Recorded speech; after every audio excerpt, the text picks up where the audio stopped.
आज के इस वीडियो में हम आपको बताएंगे लिमिट टेस्ट ऑफ सल्फेट करने का प्रोसीजर। तो आइए सबसे पहले जानते हैं कि लिमिट टेस्ट क्या होता है। लिमिट टेस्ट मतलब अगर कोई सब्सटेंस या कोई सैंपल में स्मॉल अमाउंट की जो इनऑर्गेनिक इम्प्योरिटीज़ होती है उसको टेस्ट करने के लिए, मीन्स उसको डिटेक्ट करने के लिए जो हम टेस्ट करते हैं उसी को हम लिमिट टेस्ट कहते हैं।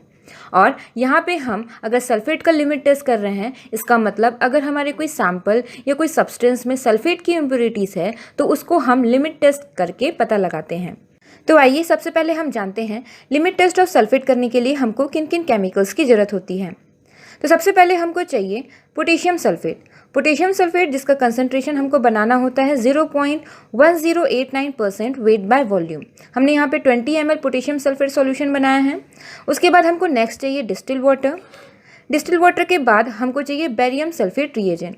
ये जो बेरियम सल्फेट रिएजेंट होता है इसको बनाया जाता है by mixing 15 ml of barium chloride solution जिसका कंसंट्रेशन होता है 0.5 मोलर। और इस 15 ml बेरियम क्लोराइड सॉल्यूशन में 55 ml वाटर ऐड किया जाता है और 20 ml इथेनॉल, और इसमें ऐड किया जाता है 5 ml पोटेशियम सल्फेट सॉल्यूशन जिसका कंसंट्रेशन होता है 0.0181%। और इसके बाद इस सॉल्यूशन को अप टू 100 ml तक डाइल्यूट किया जाता है।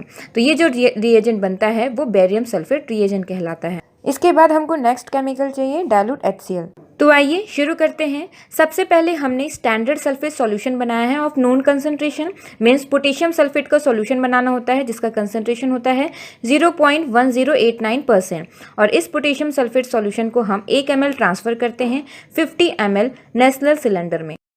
1 ml potassium sulphate solution means standard sulphate solution को नेस्लर सिलेंडर में ट्रांसफ़र करने के बाद अब हम इसमें ऐड करेंगे 2 ml dilute HCl। 2 ml dilute HCl Nessler cylinder में ट्रांसफ़र करने के बाद अब हम अप टू 45 ml तक डिस्टिल वाटर को ऐड करेंगे नेस्लर सिलेंडर में, जिसमें हमने स्टैंडर्ड सल्फेट सॉल्यूशन और 2 ml डाइल्यूट HCl ऐड किया था।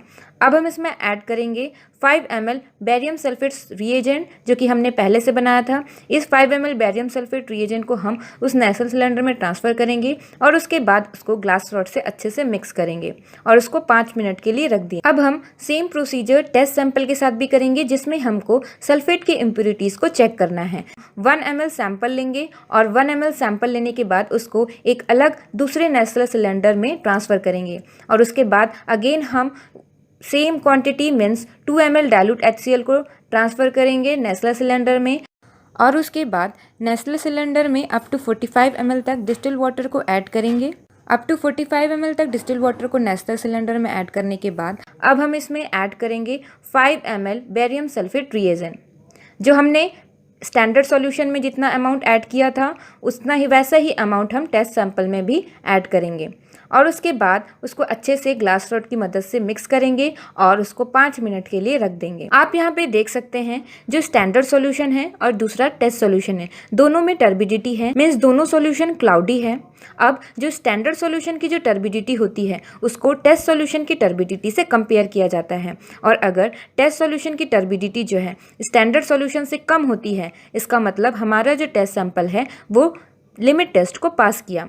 और अगर जो है टेस्ट सॉल्यूशन की टर्बिडिटी स्टैंडर्ड सॉल्यूशन की टर्बिडिटी से अगर ज़्यादा होती है तो हमारा जो टेस्ट सैंपल है वो लिमिट टेस्ट को फेल हुआ। तो जो टेस्ट सॉल्यूशन होता है उसकी टर्बिडिटी स्टैंडर्ड सॉल्यूशन से ज़्यादा नहीं होनी चाहिए।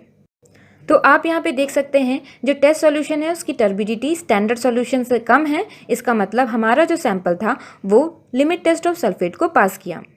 इस टेस्ट का प्रिंसिपल ये है कि जो बेरियम सल्फेट रिएजेंट होता है इस बेरियम सल्फेट रिएजेंट में प्रेजेंट होता है बेरियम क्लोराइड और ये बेरियम क्लोराइड सॉल्युबल सल्फेट के साथ केमिकली रिएक्ट करता है in the presence of dilute HCl और बनता है बेरियम सल्फेट। और ये जो बेरियम सल्फेट होता है वो एक सॉलिड वाइट पार्टिकल होता है और जिसकी वजह से टर्बिडिटी होती है इन द सॉल्यूशन।